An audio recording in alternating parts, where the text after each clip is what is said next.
నువ్వు బయటకు వచ్చేసరికి కోతులు ఉన్నాయి. నేను సడన్ గా భయపడాను, షాక్ అయ్యాను. మేము కోతుల దగ్గర ఉన్నాము, కోతులు మా దగ్గర ఉన్నాయి నాకు తెలీదు. కానీ చూడండి అవేం చేస్తున్నాయో. డెలిషియస్, అది తింటుంది. సూపర్ ఉంది, డెలిషియస్. అది ఆహా, చిన్న కొద్ది బాగా అలర్ట్ చేస్తుంది. చూసారా ఎంత హ్యాపీగా ఉన్నాయో. మనం ఎవరైనా ఇంటికి వెళ్తే మనం అంత ఫ్రీగా ఉండలేం, కానీ అవి వేరే వాళ్ళ ఇంట్లో ఎంజాయ్ చేస్తున్నాయి. మనము కోతుల్లాగా ఉంటే ఇంకా బాగుంటది. చూసారా చూసారా, చెట్లోకి వెళ్ళి మ్యాంగోలు తీసుకుంటున్నా. డాడీ బేబీ కదా. మమ్మీ డాడీ ఇదో ఇంకోటి ఎక్కుతుంది పైకి, ఫ్రంట్ కదా.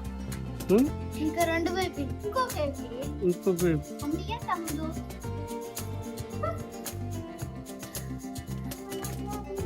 చూసావా కానీ ఎవరిని ఏమనట్లేదు, అలవాటు అయిపోయింది. అంటే మనము కోతులు ఒకటే అని అది గ్రహించింది.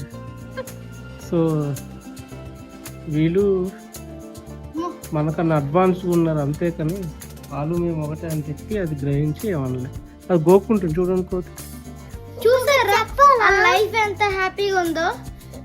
మనమైతే ఎగ్జామ్ రాయాలి, స్కూల్కి వెళ్ళాలి, టైం టు అన్ని పనులు చేయాలి, ఇంకా ఎగ్జామ్స్ రాయాలి, ఎగ్జామ్స్ లో 100% మార్క్స్ రావాలి.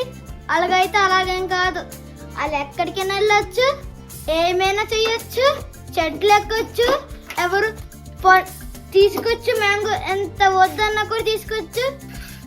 ఆ లైఫే బాగుంటది. మనం మంకీ లాగా ఉంటే ఇంకా బాగుంటది. వాళ్ళు తిడతారని కూడా భయం లేదు వాళ్ళకి. ఇంకా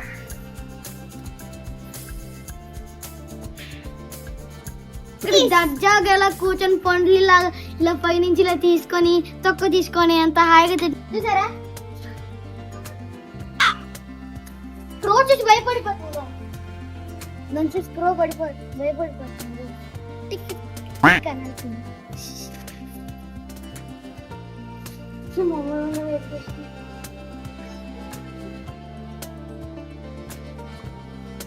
ఇంకొకటి చెప్పాలా, కార్డ్రస్ లెక్క లైన్ గా మంకీలు వచ్చాయి.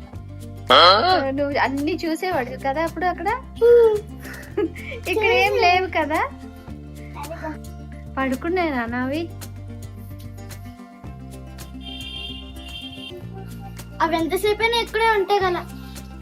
మనము వేరే వాళ్ళ ఇంటికి వెళ్తే అంతసేపు ఉండకూడదు, ఎందుకంటే అది బాగోదు. మీ దగ్గర ఎప్పుడైనా మంకీలు వస్తే కామెంట్ లో చెప్పండి.